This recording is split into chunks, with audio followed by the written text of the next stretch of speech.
Hello, everyone, and welcome to Biohackers Lab. I'm your host, Gary Cohen, and on today's episode, I have Dr. Philip Blair. Dr. Blair is a family physician and consultant in disease management for workers' insurance programs. He is also a retired U.S. Army colonel who was a combat physician in the Gulf War and retired after 29 years in uniform. Since 2014, Dr. Blair has been consulting, treating patients, and lecturing about CBD and how it can improve serious medical disorders. Philip, thanks so much for coming on to the episode today. Hey, great to be here. Wonderful to be tapping into the UK and all of your affiliates and whoever you talk with. I'm based on a little island called the Isle of Man, which is just off the UK. But I've got a lot of UK listeners, but also a lot of American listeners. So, we're transatlantic. We're going to cross, and even down in Australia and South Africa, there's a lot of different people who are going to listen to you today. Well, I love to talk to those people as well. And part of my international consultancy on cannabidiol actually takes me to South Africa, Australia, and New Zealand, in addition to Japan. And even Korea. Wow. So, that's what we're talking about today is why is CBD not being used more and more widely? And it's great to hear that, loads of countries and people around the world want to use it. So, I'm excited. I know you're super excited about CBD and all the other cannabinoids. So just sorry for listeners, I'm going to get a bit tongue-tied on that stuff today. But the reason just to give people a little bit of background, I recently just got a little tub of it myself, little spray to put under the tongue. And from there, I decided to sort of geek out more about it. And I got to watch the scientist documentary about how it was discovered and the Dr. Meshulam and the story that he goes through. And it's fascinating. And so to sort of get us into this for people who don't know anything about it, could you just explain what is CBD? What are we talking about? Okay, but let me first say that I am a family physician primarily. That was my graduate training after medicine. So I did the whole 9 yards, delivered babies, did vasectomies, took care of infants, children, adults, geriatrics, the whole thing. And I practiced that for the entire time that I was in the military until I retired in 96. Then I started doing disease management starting in 2000. And then I'm trying to figure out mechanisms and ways to hack the body and trying to get the outcomes that we should be seeing from current medical therapy, but we're not really achieving those. And so that's part of my course and how I've been there. Now, moving back to cannabidiol, this is a substance, and it's commonly referred to as CBD, and it comes from hemp. Now, if we talk about the hemp plant or the cannabis plant, it's really of two varieties. On the one hand, you've got marijuana that contains THC. On the other hand, you've got the hemp, sometimes called industrial hemp, that doesn't contain any significant amount of THC, but it has most of the cannabidiol. So THC makes you high, CBD makes you healthy. And fundamentally, that is the principle that's behind it. Okay. Yeah, so I think that's what I always like to just bring that up in the beginning because it seems like that's the most common misconception, like myth breaking number one is that it's not marijuana. So it's not the stuff that gets you high when you take the spray. So I can tell people, no, I didn't get high by spraying this stuff under my tongue. So you mentioned earlier there too about industrial hemp. Do we get different types of hemp then? Well, there's several different species. They're not actually species. They're called cultivars. And we sometimes separate them into cannabis sativa or some of the other varieties, but and a lot of people will focus on that. I don't focus on that. The sativa is the most common variety and has the highest levels of cannabidiol. And there are cultivars that come from the industrial hemp or from the marijuana plant that provide different combinations of other substances, what Dr. Meshulam calls the entourage. And these are also very important. There are the other cannabinoids that are in the plant. There's probably about 100 that are in just this plant alone. and there's many others that are found in nature. But there's also terpenes, and these are small fat molecules that have a different blend. Then the terpenes are the things that have strong odor that you encounter. So such as a pine scent or lemon or grapefruit. They actually are some of these compounds, these fragrant essential oils that are commonly used that have stimulating properties on the body.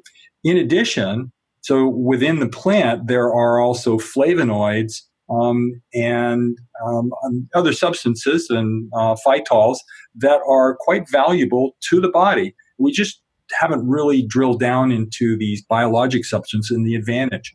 Now, the important thing, and I want to get across, is that entourage, that those extra substances are very valuable in terms of how the CBD is working within the body, because that's part of that entourage that makes the really good effects that come from it. So yeah, we don't just want something in isolation completely. We want the other natural forming chemicals around it. I guess it's the same as when people say, eat real food, because there's a different effect when you have real food versus a supplement, for example. And you've just got me thinking there then. So when we try extract it, the CBD from a hemp plant, then we are drawing in all these other entourage chemicals with it, are we? It's not just CBD. It depends on how the extraction goes. What the people that I've been working with, the Elixinol company, has been using a supercritical CO2 extraction. So they're using carbon dioxide as the solvent to pull out the cannabinoids and the phytols and the flavonoids that come from it.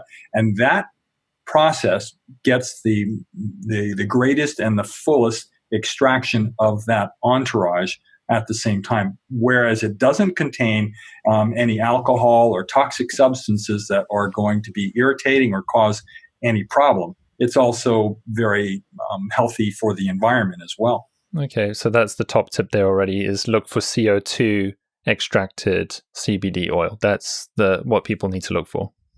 I think that's a key and important thing. But the other point that they need to look for is they need to look at the certificate of analysis that's done by a third party that examines exactly what is in the product that they're looking at. So you want to know certainly how much cannabidiol is there. You want to know if it contains any THC, which it should not. You want to look at perhaps some of the other cannabinoids that are present in it. You want to make sure it doesn't have any toxins or solvents or any biologic substance, so that it has bacteria in it, or heavy metals or pesticides. And that should all be available when you're looking for a product, so you know exactly what's in it, and you're not going to cause additional damage as a result of it. I just want to go back to, I didn't talk about cannabidiol, the molecule. It's actually a small molecule. It's a small fat molecule. It's 22 carbons. And so it's not a whole lot different than some of the oils that we take in, like medium chain triglycerides or coconut oil. It's very similar. And the body processes it through this fat metabolism mechanism. And as a result of that, it's using a system that we haven't learned a whole lot about, but it is key and important to the body's overall function. In fact, some of the other molecules that you may be familiar with, like omega-3 fats that are DHA and EPA, are actually very, very similar to cannabidiol and some of the other cannabinoids. So that's fascinating, where that I know that you're a fan of the low carb diets or the ketogenic diet, and that's another reason I wanted to get you on, because the reason I got interested in the keto world was because of seizure patients and going, wow, okay, so these fat molecules, these ketones, all these ketone bodies, they seem to be good for our neurology, for our brain. And what you're saying here is that the cannabinoids, they are sort of following the same pathways, and that's I'm going to get on to that later into our discussion about some of the common things to use the CBD oil in. But for seizure patients, so I want to delve deeper into sort of that field later on into the discussion for sure.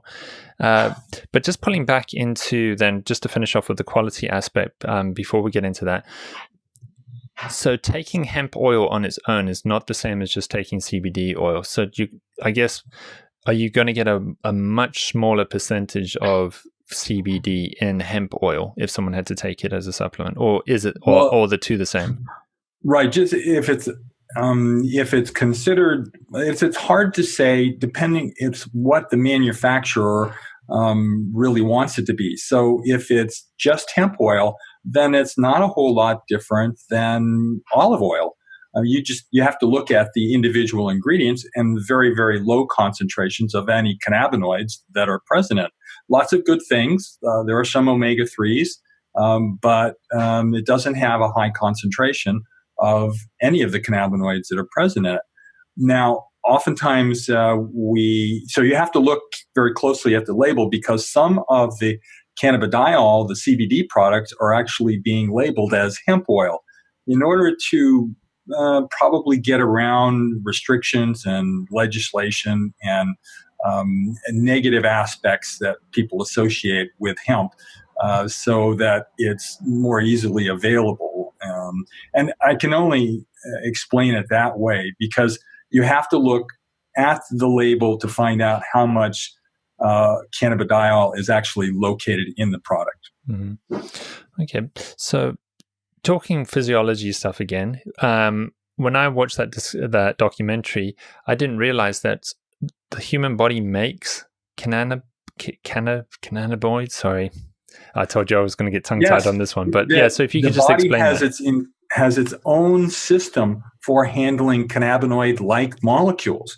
It's incredible. This was discovered in 1992, and it's a comprehensive system. It appears to be a master controller for many of our other body systems, and we really weren't aware of it. Unfortunately, even though we have thousands of articles about this system, over 8,000 articles within PubMed on medical literature, we still don't have an awareness by physicians and by the general public about how comprehensive and how important the endocannabinoid system is in our lives. It controls and it regulates so many things: our appetite, our emotions. It handles the neurotransmitters, our immunologic system, and it's all regulated with a complex system that has its own synthetic material to create the cannabinoids, and it has the degradation. It also has transporter molecules, and it has a number of boosters that work within the synapses of the muscles or in the nerves in order to make the cannabinoids work differently. It's controlling the neurotransmitters. It's regulating the immune system. It's working on the hormones. And of all places, it's working on the gut. Fabulous in terms of regulation, normalizing the gut. When we fast, we turn off the endocannabinoid system in terms of that stimulation that may cause some disturbances. It's also working on cellular metabolism. It's actually shifting cellular metabolism in a very similar way as ketones do. Okay, yeah. So we do produce them then. The body produces a natural amount on its own. And a good example for people to visualize that is in breast milk, apparently, that when the baby's feeding on it, and that's when they get that sort of breast milk high, when they're so happy afterwards and they unlatch, it's because the mother has given them a good dose. Perfect example. And the endocannabinoid system controls the implantation of the egg in the uterus as well. So we're getting down to the very smallest fertilized egg and the impact of this endocannabinoid system. But we can get it in the foods that we eat as well. And I'm not just talking about cannabis. I'm talking about chocolate and truffles, probably other foods as well. And it's found in flax. The flax cloth actually contains cannabidiol specifically and that improves healing if you use the flax cloth as a bandage. Wow. Okay, I didn't know that's a flax cloth for bandaging. That would be quite novel. So we've got these receptors all over multiple systems in our body, as you said, the gut, the brain, the muscles, all over the place. And I do find it fascinating because when I studied physiology, this system was never brought up at all, which I find amazing because it is so influential, as you said. So I guess what decade was that, Gary? I graduated in 2004, so that was the early 2000s. So as you said, in 1992, I should have already been hearing about it, or at least reading about it in the physiology textbooks. That's right. You should have, and you should be hearing about it now. But less than 5% of medical schools in the United States are teaching or informing any of the physicians or the medical students about it at all. In fact, most of the physicians that I talk to have no clue about the endocannabinoid system, and yet it's so highly regulatory as what we talked about, the neurotransmitters. Yeah. And I think that comes back to why you're so excited about this whole system, because you have a substance now, or a range of substances that you can administer to a patient and get different physiological responses, I guess, out of them, which is what we're going to lead on to later in the discussion. Right. And what turns out, Gary, is very interestingly is that we can have an endocannabinoid deficiency. In fact, deficiencies of the balance of the receptors and the agonists have been found in almost all major diseases. So if we're talking about depression, anxiety, PTSD, different types of cancers, Crohn's disease, Huntington's disease, all of these diseases actually contain disturbances in the endocannabinoid system, whether it's low levels of an endocannabinoid as the agonist, or it's high numbers of receptors. Whatever the balance is, it's dysregulated. And the thought is that if we could rebalance that system, then we might be able to restore health to the body. Because the main purpose of the endocannabinoid system is just to maintain homeostasis, just to maintain normal, not to make you a Superman in any way. Mm. And so is there any risk of toxicity, like taking an overdose of CBD? Like I take too much and I get a negative side effect from it, or is the body just going to reject and eject sort of excess levels if I had to ingest it? No, there is no toxicity. No person has ever died or been seriously injured as a result of using cannabidiol. Can you get side effects from it? They're rare and only at high doses. Yet if you look at some of the human studies that were done, as much as 1,200 milligrams were used in adults with, for example, schizophrenia, and it had no significant adverse effects whatsoever, certainly no toxicity. It's potentially, it could interact with some other medications, going through some of the liver pathways, but I haven't actually seen that at the normal doses that I have been recommending for people. And I feel like I can use normal doses that are less than 200 milligrams of CBD when you use a high quality product that has a full entourage, a full spectrum within it, and not using isolate type of compounds. So when you mentioned medications there, that would be one of my questions, because any listeners here who are taking it, or they might be taking other forms of supplements or medications potentially, are there any sort of common interactions that are known about, or that sort of hasn't been highlighted or studied as yet? Well, there's been a lot of questions that I get about it. But if you look at the science on it, you find out that there is a relative interference through the liver's CYP or cytochrome 450 system for metabolizing drugs. And it has a potential of interfering, but only at high doses, well over 200 milligrams. That's when it starts to result in that. There's only been a couple drugs that have been identified as being changed as a result of using cannabidiol.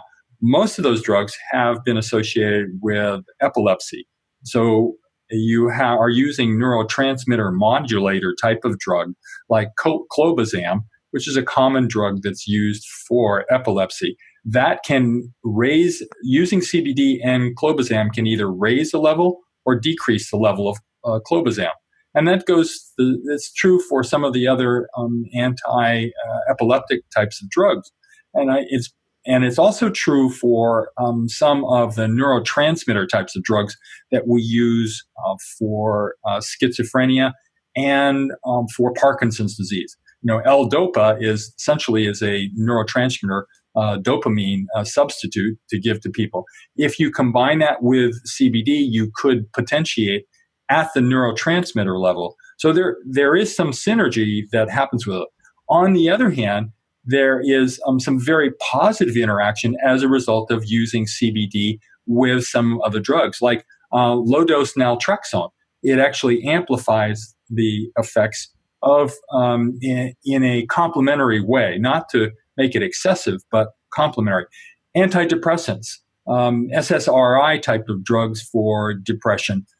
It complements those particular drugs, although it's my firm belief that CBD can correct for depression in a very short order within a matter of days, and then the SSRIs don't need to be used at all.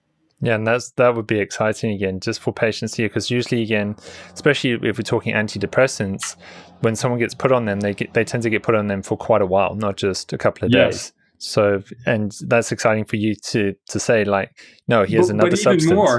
Even more, Gary, and it takes as long as 6 weeks for an antidepressant to work, whereas I see changes in people immediately by taking CBD. They don't have to wait weeks. They can see it in the same day, changes in their mood, in their behavior, and their overall outlook on life.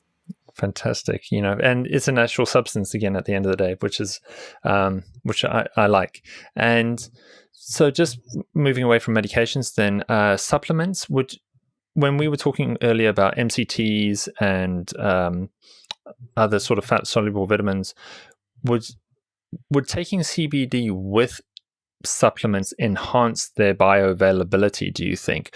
So I'm just wondering, this endocannabinoid system, is it going to sort of wake up my cells that they're going to be more receptive, or sort of, I'm just wondering, is there going to be a synergy by taking this in combination with other supplements, for example?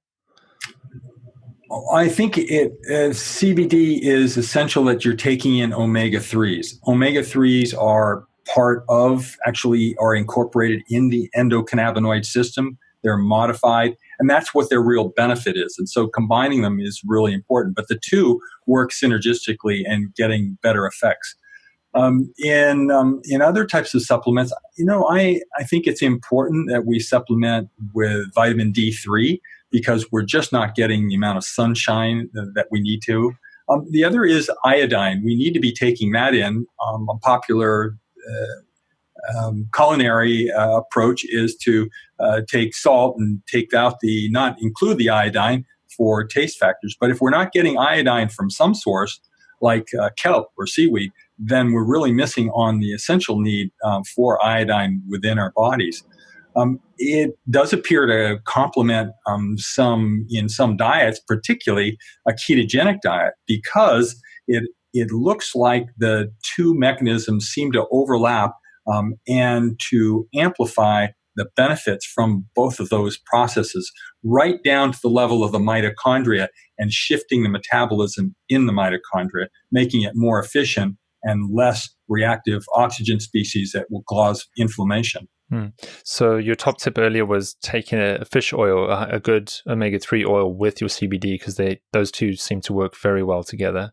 But since you brought up the ketogenic diet and working together, that sort of takes me into the concept that CBD oil has made the headlines, particularly recently in the UK, with a mother who had I don't know if it was just CBD or it may have been CBD plus THC. I'm not aware, but she had the government basically confiscate it from her at the airport, and her son required it to stop his seizures, and it made the headline news and everything here. But when I did my geeking out and research about it, I was just blown away, like how effective it is for seizure control. I mean, children who are seizuring every 20 to 30 minutes, you give them this oil and suddenly they can become seizure free. It's incredible. And that, and that's why I got interested in the ketogenic diet too, about seizure control.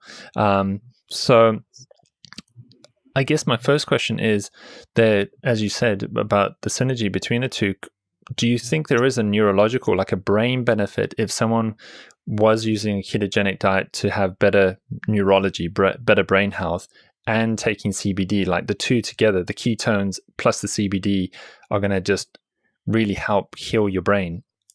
Well, I do. I think there's pretty good evidence for it. We know that the ketogenic diet has been used for centuries, and we just haven't recognized it. The number one has been talked about for weight loss in the mid 1800s, but it's also been very effective for diabetes, epilepsy, as we talked about. But there's also evidence for multiple sclerosis, and Alzheimer's disease and autism. All of these conditions respond to a high-fat type of diet, low carbohydrate. It turns out that when we make ketones, we actually signal the body in certain ways. We reduce inflammation. The signaling of ketones goes right down to the mitochondrial level and to the DNA, and modulating an epigenetic changes to the DNA to shift it to an anti-inflammatory manifestation within the body, within the brain.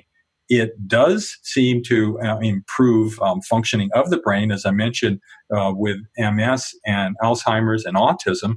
And it's using some rather unique pathways. And it turns out that CBD is actually working on some of those same pathways.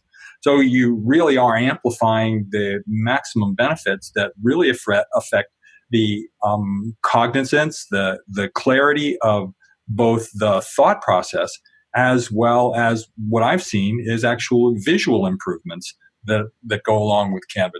Yeah. And so, I was talking the extreme cases, like I watched in the TED Talks with the seizure control, but, I think there are going to be a group of people who are on a low carb or ketogenic diet for just general preventing brain fog and just general well-being and that cognition effect. I want to think well as I get older too and protect my brain health. And so you're saying that here you think it would be good to sort of take like a maintenance dose of CBD oil if you want to also protect your brain for the long term. I do. I think it's essential for diabetics too.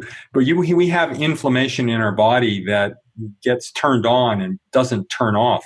We've got to control that inflammation. Otherwise, we lead to things like Alzheimer's and dementia, or Parkinson's disease, or diabetes, worsening diabetes, or kidney disease and eye disease. All of these things have a basis as inflammation within the body. Using CBD could downregulate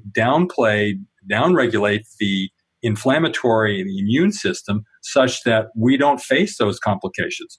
A classic is atherosclerosis. That is inflammation within the blood vessels and around the blood vessels.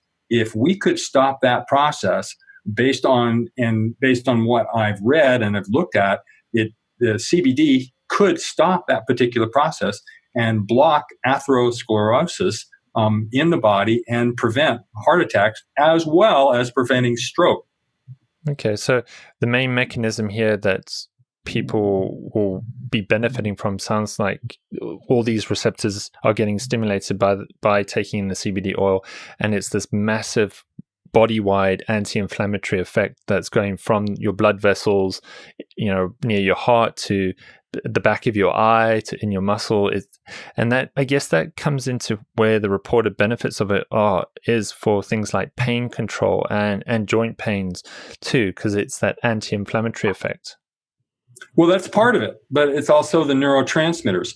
We have a mechanism where we respond to a stimulus of some sort. We release neurotransmitters.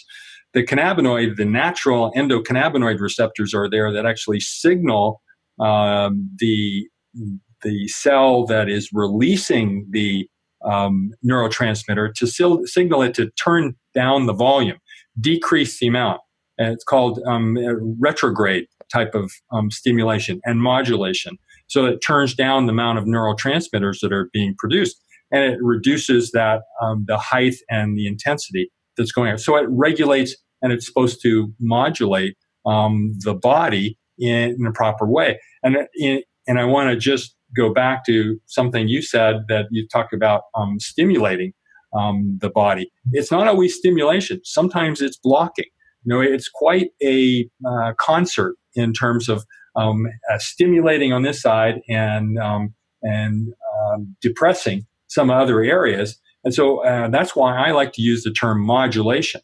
And so if you've got the endocannabinoid system being modulated and regulated, then you can get closer to homeostasis and get away from these extreme cases where you have inflammation or you have irritation. And you brought up a really good point about pain. So particularly pain, there's really two components. You have the analgesic effect. So that's neurotransmitters that are going on. But you also have the inflammatory phase, where you have macrophages that are going into an area that are releasing cytotoxins or cytokines that are irritating and promote inflammation. So CBD is actually working on both those lines. Number one, you get that analgesic effect at the neurotransmitter level. And then after a couple of days, you're really moving into the anti-inflammatory area, so that you're going to stop the inflammation that's going to lead to disease progression, fibrosis, and other damage to the organs. Yeah, and so that's more at the site of damage. So if you cut yourself at that area, there's a whole lot of chemical activity going on, like a chemical soup.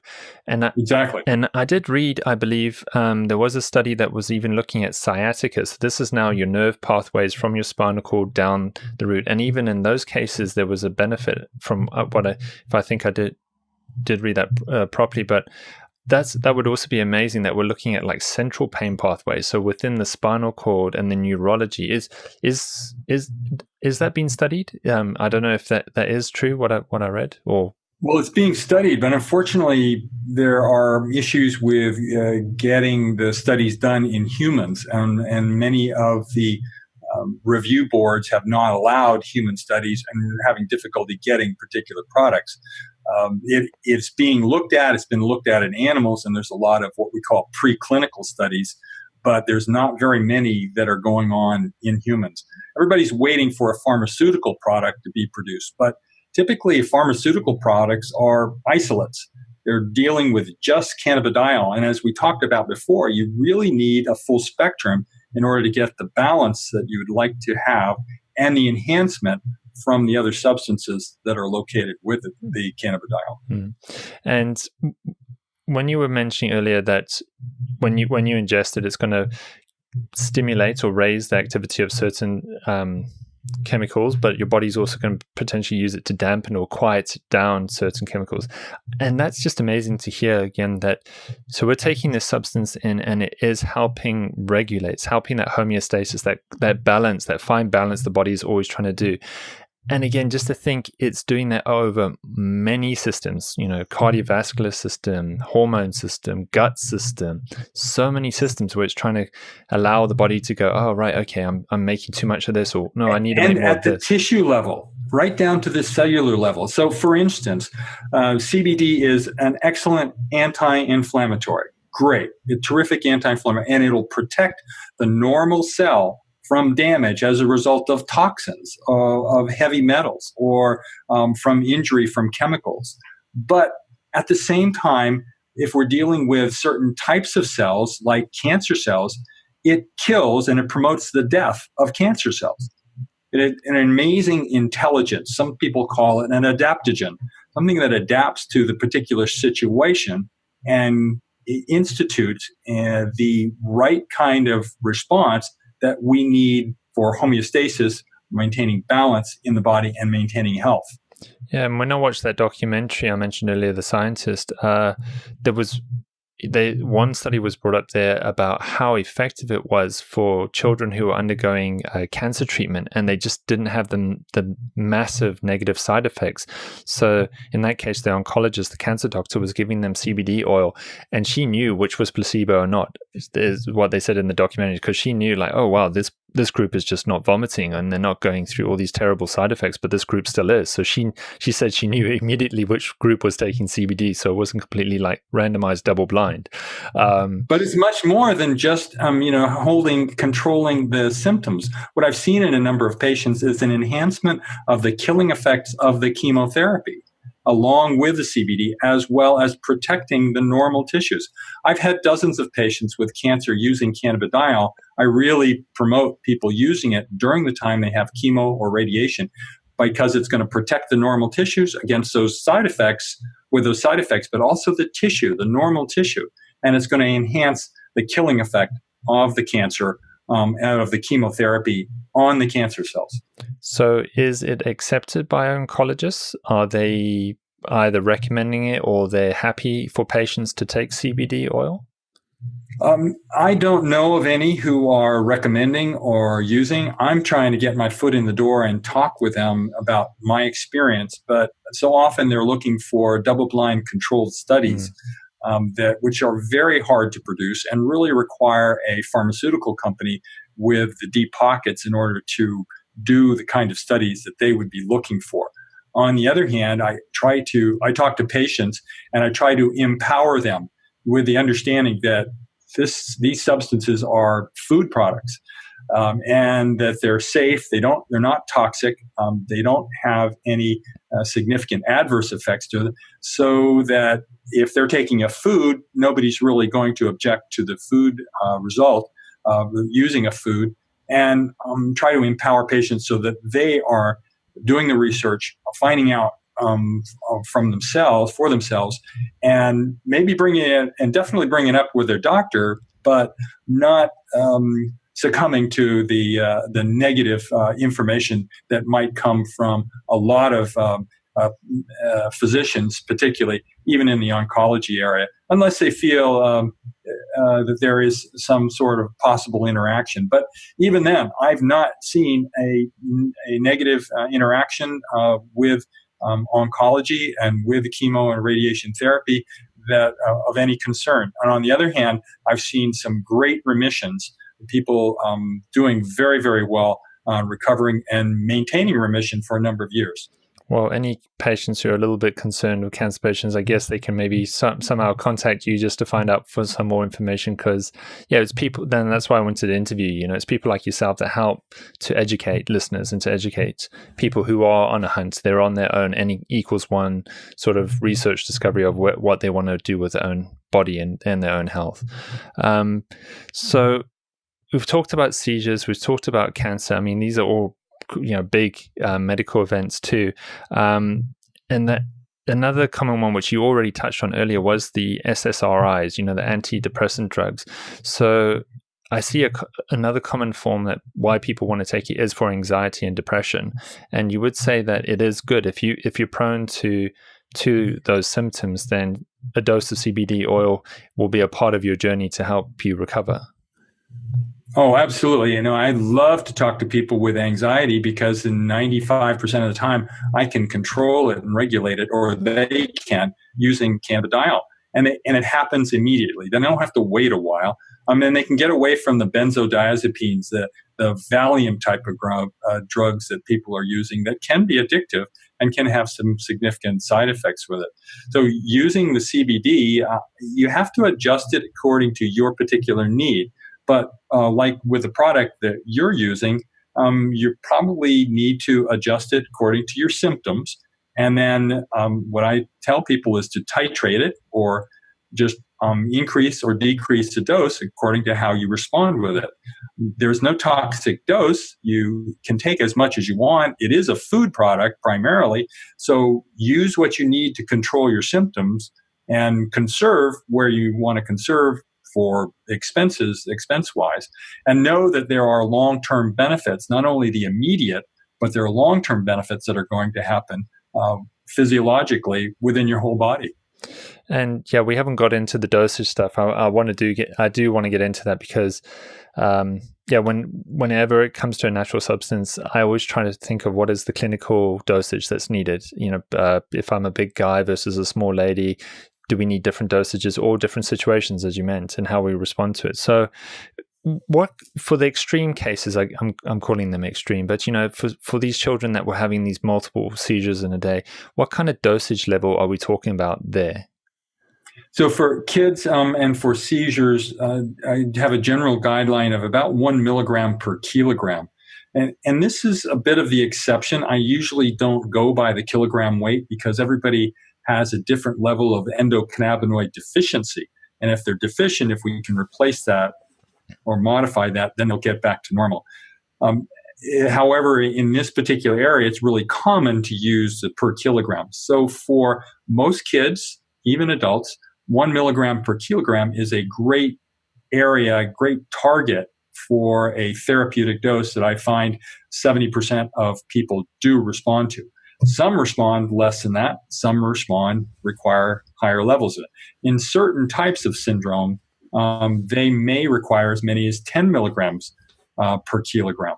But those are exceptional, and I have only run across those on rare occasions. And so it's not very, very prevalent. But for everybody, I want them to start with, and I recommend they start with the standard serving, whatever's on the bottle, and then but double the dose if they're not feeling like they're getting control of their particular symptoms, and then double it again until they find a therapeutic dose that makes them that they can feel that they feel some of the changes. So the changes like a relaxation over the face and the muscles of the face, a relaxation of the voice where the voice will drop down an octave.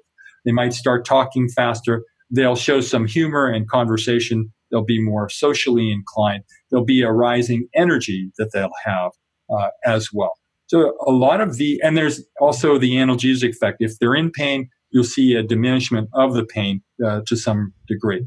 I also like to have them check their vision because when consistently I see an initial and dramatic effect with a sharpening, an improvement, and a clarity of the vision as they're viewing distant objects. So looking at trees and leaves in some distance out a window, the colors seem to pop. They go into more detail with it. And there's not only a clarity of vision, there's a clarity of thought, where their memories improve, they sharpen, their thoughts are quicker. And physiologically, we also see changes in performance, where they're able to tolerate anaerobic type of exercise much greater, able to hold their breath for a longer period of time, and diminish any type of soreness that they have from working out. Yeah.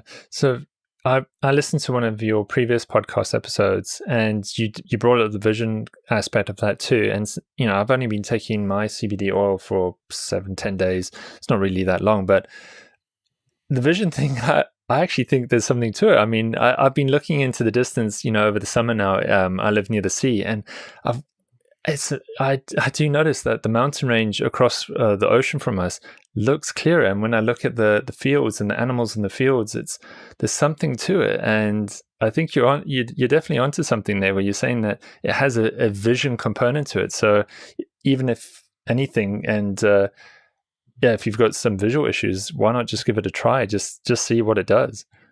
So you actually, I call it the high definition mode. So you go into HD into your visual. Now it doesn't last necessarily for all day, but you do see some improvements. Periods. And I've had to caution people about correcting their lenses, changing their glasses while they're on CBD, because actually they tend to have to go backwards to their previous prescription because their eyes have improved.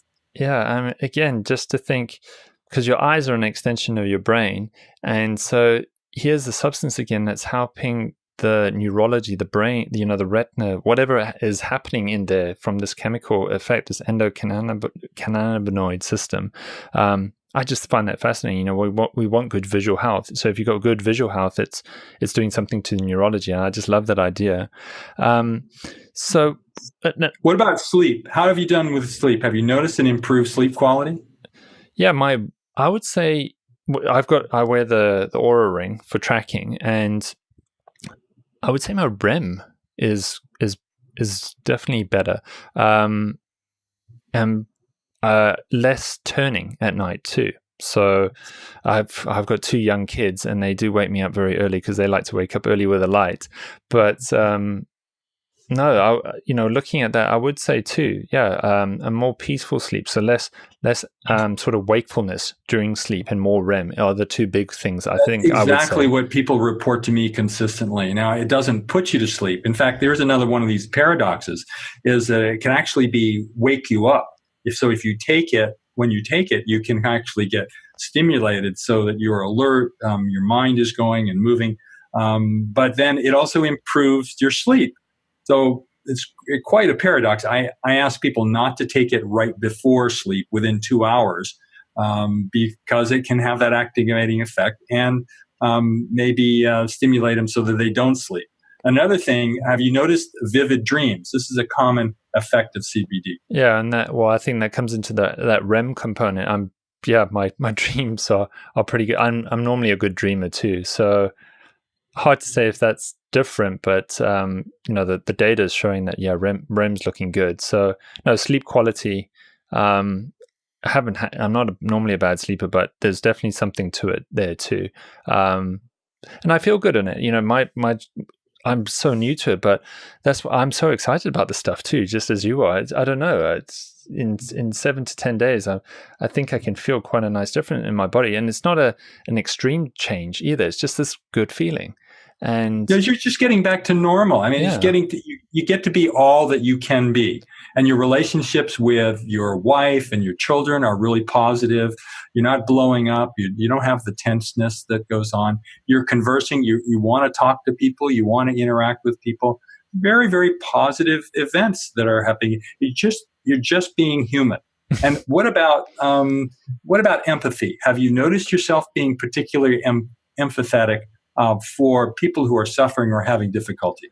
Yeah, I'm normally empathetic because that's just my nature. But what I would say is that. So I did a neurofeedback training experiment earlier this year too, and so there I was also learning about meditation and trying to put yourself in that better place, the empathy place and the gratitude place. And so with meditation, you're always trying to train to sort of be aware and know when you're in that place. And I would say the CBD oil enhances that practice. So I would see a benefit of adding CBD oil with your meditative practice, or if you were going through a neurofeedback training protocol where you had the EEG on your head, it would help enhance your neurology. I'm seeing the benefits here to that effect. I completely agree. I'd like to see more some studies done on it, and like to hear more reports like yours, because I feel very positive about it. It could make a big difference for people. People who also with post-traumatic stress disorder have a lot of behavioral disturbances that go on, and CBD used at the same time of those experiences could block many of the adverse effects that come along with PTSD. It actually blocks this reconsolidation phase that's involved with this broken record effect of remembering these ill experiences. So at the same time, people with PTSD can't forget. They have a broken mechanism for extinguishing bad feelings. And with CBD, that opens it up. And so combining CBD with a therapeutic engagement and reliving those experiences could dampen that, block those PTSD effects, and actually put these people into remission. And so with your background in the Army, PTSD is a big thing. And I mean, you've served in wars too. So I don't know if you're allowed to say, but is the US Army experimenting with CBD to help veterans? Oh, they've been experimenting for PTSD in a number of different ways, but there is some limited studies that have been allowed by some of the universities on the East Coast, particularly, I believe, University of Pennsylvania is doing some studies on it. But there are not real vigorous studies going on, and they look like they'll be years before they'll be able to be used in some way. On the other hand, I've got my own study that I'm doing for veterans in my area, and we're using CBD, and we're finding those particular benefits that I talked about, where people are able to get their PTSD under major control in very short period of time, a couple weeks, and actually put them into remission so that they're more functional in their society, and their interactions, and they're healthier all the way around. So, with your interest in the ketogenic diet too, have you ever seen anyone take an exogenous ketone, a salt or an ester, and take CBD oil? It's like, I'm just wondering if you can take an exogenous ketone and take CBD and get a little boost of some sort. Well, I think you can. Nothing elaborate, but looking at MCT. So most of the exogenous ketones are usually from maybe an MCT derivative, and that can be used. So you're using some shorter chains or some saturated fats. That enhances the absorption through the gut. It goes into the lymphatic systems, and as you know, the lymphatic system doesn't go first pass through the liver, so you avoid the first pass effect. There's less degradation of CBD in that particular process. But you're also providing the building blocks for ketones, and you've got that particular benefit on what's called there are nuclear receptors called the PPAR receptors, and the ketones are working on those and the developing ketones from using the MCT, along with using CBD, which is also going to activate and stimulate these PPAR receptors, slightly different variation, but they're both working on that nuclear component, making epigenetic changes that really enhance metabolism and cell function while reducing inflammation. And then with people who are doing fasting for autophagy, for cellular cleaning, would you recommend they take CBD during fasting, even though it might break a fast? I don't know. Or would they take it after fasting? Well, I think it actually is enhanced. The CBD effects are quite enhanced with fasting. The CBD mechanisms seem to improve. I notice that when I'm fasting, that there seem to be accentuated in terms of the particular benefits. So lower doses are needed. You're getting, when you go into a fasting state, there's actually a kind of a high that you get with fasting. A change in your metabolism and the speed of your brain processing and function, probably related to some of the ketones that are going on, but overall functioning. And there's a dampening of the endocannabinoid system in the gut and in the brain, so that everything's working in a very effective way, in an efficient way. And so combining those two does seem to show an enhancement and a sensitivity, and so it could be a major benefit. And then adding some exogenous ketones or saturated fats could have the advantage of making that even more effective with the endocannabinoid system and using cannabidiol. So what are your recommendations? When are the best times to take it? Should I take it with a fatty meal, or before a fatty meal, or after a fatty meal? It sounds like having some sort of fat is going to help with the absorption level better. Exactly. I believe that it should be taken with fat. A saturated fat may be best. So you get something like in butter or cream, and then but it also could come from MCT oil. You're going to get an effective, better, more effective absorption. You don't have to take a lot. Just perhaps a tablespoon is all that might be needed in order to stimulate that improved absorption pathway. And that, I don't tell people that it needs to be taken at a very specific time or on a very specific schedule. I think, practically speaking, I like to help have my patients kind of figure out what's best for them, what fits within their lifestyle. If they have to go to school and they're away, then they're going to be taking it when they have a chance to. And I also want them to, as a food product, to take it as often as they need to control their symptoms, rather than sticking to a rigid schedule. So getting away from the idea that this is a pharmaceutical drug that needs to be taken on a specific schedule, and then combining it with fat, some saturated fat or some fat with a small meal. But don't take it with a large meal. unfortunately, there with the relaxation that occurs with that, it can sometimes relax the esophageal sphincter that could allow for a little bit of reflux during that mealtime. Okay. Yeah. Well, I've just experimented a little bit and just anecdotal stuff, but taking it just before having some good coffee seems to make the coffee feel nicer too. So I don't. I think it combines with the caffeine, and it's working and amplifying the hormonal effects and the neurotransmitter effects that caffeine stimulate. So when I was looking at all the different products available, a lot of it looks at percentages. Like I've got a 3% substance, and luckily it's CO2 extracted too. But could you just explain then, as a consumer, what should I be looking for if I just want, say, general health? Is 3% enough, or should I have a 5% and 8%? How do I know which percentage I should aim for? I just focus, because all the products are different, they're packaged different. You've got to do calculations to figure out how many milligrams of CBD. So generally, I'm looking at the number of milligrams of CBD and counting those. And so, but it does make a difference in terms of the product, because some of it is more bioavailable than others. For instance, the Elixinol liposome product is structured so that it has an improved bioavailability that may be as much as 5 or 7 times what you might find in an oil tincture. And so you have to consider that. So you start with the serving size that is recommended on there, but double and triple in order to get the effect on the control of your particular symptoms. You should get those effects and those benefits right away. So if you're not getting those benefits, you're not seeing any changes in yourself, then you've got to increase the dose, or you may need to find another product.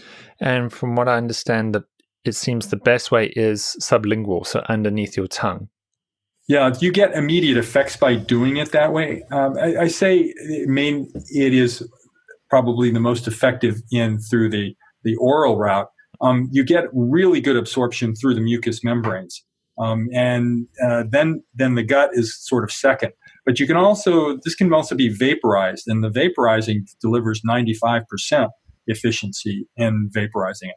There are capsules available, and they take a little bit of time, take a couple hours before you feel the effects of those particular capsules.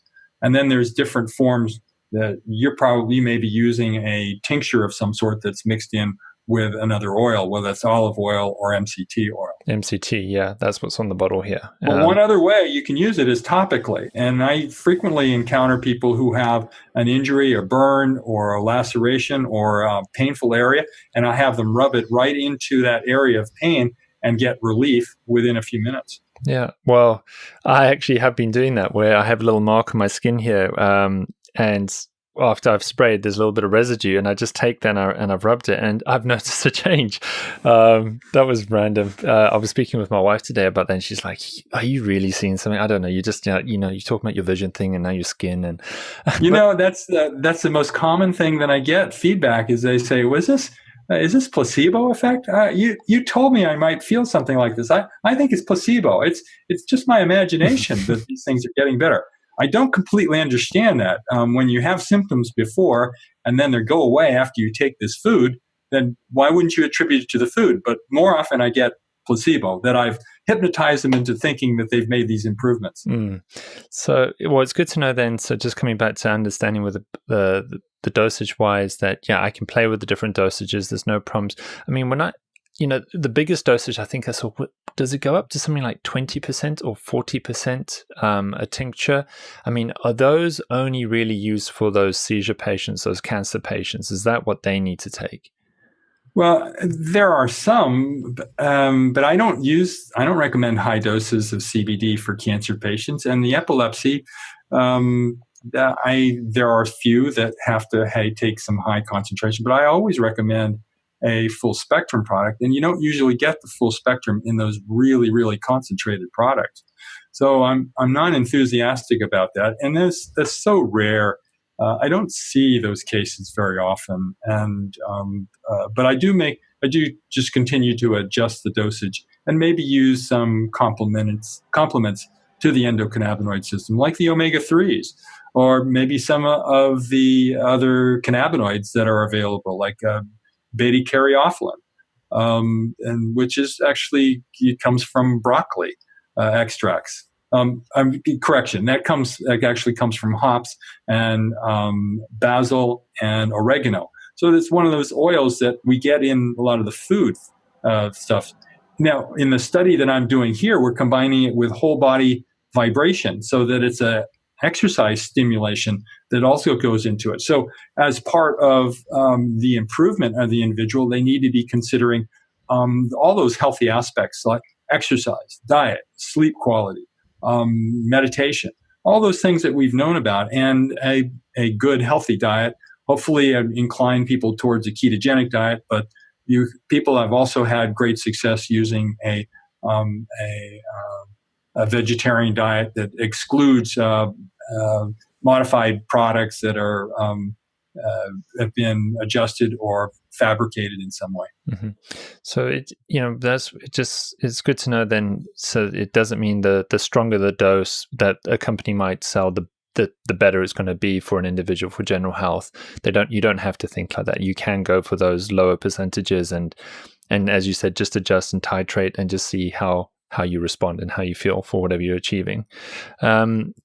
So the last one I want to ask about is just diabetes then, because that does seem quite exciting. I mean, I've had a lot of guests on the show who've talked about about insulin resistance and diabetic control and that. And so how does a CBD oil help someone who's got, say, type 2 diabetes, or my question was even type 1 diabetes. I was asking some type 1 diabetes patients, like with this insulin resistance, do you know anyone who's taking CBD oil who's doing like a continuous glucose monitor check or something? That what does it actually do to their body? Well, I do know. I have an 8-year-old child who's using CBD, and he has had some dramatic improvement. His blood sugars have dropped 30 points. He's gaining weight after being depleted. He has type 1, but he's in the honeymoon phase, meaning that he still has some insulin production. And he's been able to cut out his long-acting insulin, and he just uses short-acting insulin along with a ketogenic diet. Because diabetes is a carbohydrate disease, and you got to stop the carbohydrates in order to control the diabetes. Now, obviously, if you're taking insulin, you're going to have to be careful about that. But any diabetic, whether it's type 1 or type 2, should be reducing the carbohydrates to the lowest level. CBD acts as to improve the signaling within the body and reduce the inflammation and protect different cell types against damage from elevated glucose. So it's protecting the eyes, it's kidneys, the liver, and the brain. All of those areas are being protected, whereas it's also shifting the metabolism so that there are actually more glucose receptors on the muscles that are active and taking up more glucose and leaving less behind inside the bloodstream. There's a number of protective factors that go into this. I mean, I think that they are going to be enough to reduce the complications of diabetes that we would normally see, even including atherosclerosis. And you touched on it earlier about the research component, and it's not really being tested in humans. Is this more the legality issue that in different countries that cannabis itself, even if it's hemp or marijuana, is being blocked at a legislative level? That's the reason these human studies aren't being conducted? Well, in the United States, it's actually being blocked at the administrative level. The current administration is blocking the law, actually blocking the laws that and attempts to legalize the use of hemp and hemp products that have come from the Congress. Congress has actually passed 2 laws that said basically you can use industrial hemp with very low amounts of THC for whatever you want to use it for. And the Department of Drug Enforcement Agency is blocking that and reinterpreting the legislature law. Now, they're not supposed to do that, but that's what's happening at the present time. And the DEA is insisting that Congress be more specific in their laws. And congressmen have written the DEA, said, my goodness, we have told you very specifically, we don't understand. So there's barriers that are within the administration. It's less so within the legislature. It's just getting those 2 areas to understand the huge potential benefits for helping patients as well as the financial savings. Because if we substitute cannabidiol for a lot of our healthcare problems, we would be able to take care of the opioid epidemic. We'd be able to solve Alzheimer's disease and dementia. We'd be able to preserve lives from traumatic brain injury, get people back to work and functioning for PTSD, and a host of other problems. Yeah, well, I think anyone who's been listening up to this point, hopefully they're excited about it as we are. And I would suggest to anyone listening to this, try it out, see how it goes. I've had a very positive experience so far. The information you've shared, Dr. Blair, has been amazing. The documentary, I'm going to share it in the show notes too. It's just mind-opening to say that, yeah, this is a safe substance. It's not something that's going to make you high. And there only seems a positive, which, it's like it's a no-brainer in a sense. Just try it out. See, it's not going to do you any harm. So just coming to the end of our conversation there, what are the best ways that people can follow you, keep up with the information that you share? Do you have any specific links you'd like to share for listeners at this stage? Well, I'm on YouTube, and I've got quite a number of lectures, 40 lectures that are being discussed. I'm certainly on Facebook, and I do postings occasionally. There's a number of followers in that area. In addition, I do interviews and podcasts with people like you, Gary, and I'm always trying to get the word out. I also go to a number of different conferences and talk to people, and I take consultations. And somebody wants to do a consultation, if they go through the Elixinol company, then I'm a medical advisor for them, and they can actually engage me for a few minutes and a dialogue to get a protocol that they might want to be using. And that's the Elixinol company is ELIXINOL.com. And there's a UK version, so they're active in the UK as well as South Africa. So those are places that go. And I have my own website, but it has some limited information on it at Dr. Blair, MD at iCloud.com. And then probably if you want to find out more about cannabidiol, one of the best sources that I recommend for people is projectcbd.org. It's important that you have the org and not the .com in that. Okay, fantastic. And again, I'll link to all of those resources in the show notes for listeners. I just want to say, Dr. Blair, thank you so much for the information you shared today. I've been enlightened a lot. I feel I've learned a lot. I understand more about the product, and I look forward to just seeing what else it can do for me. Terrific. It's been a pleasure to be talking with you about this amazing substance.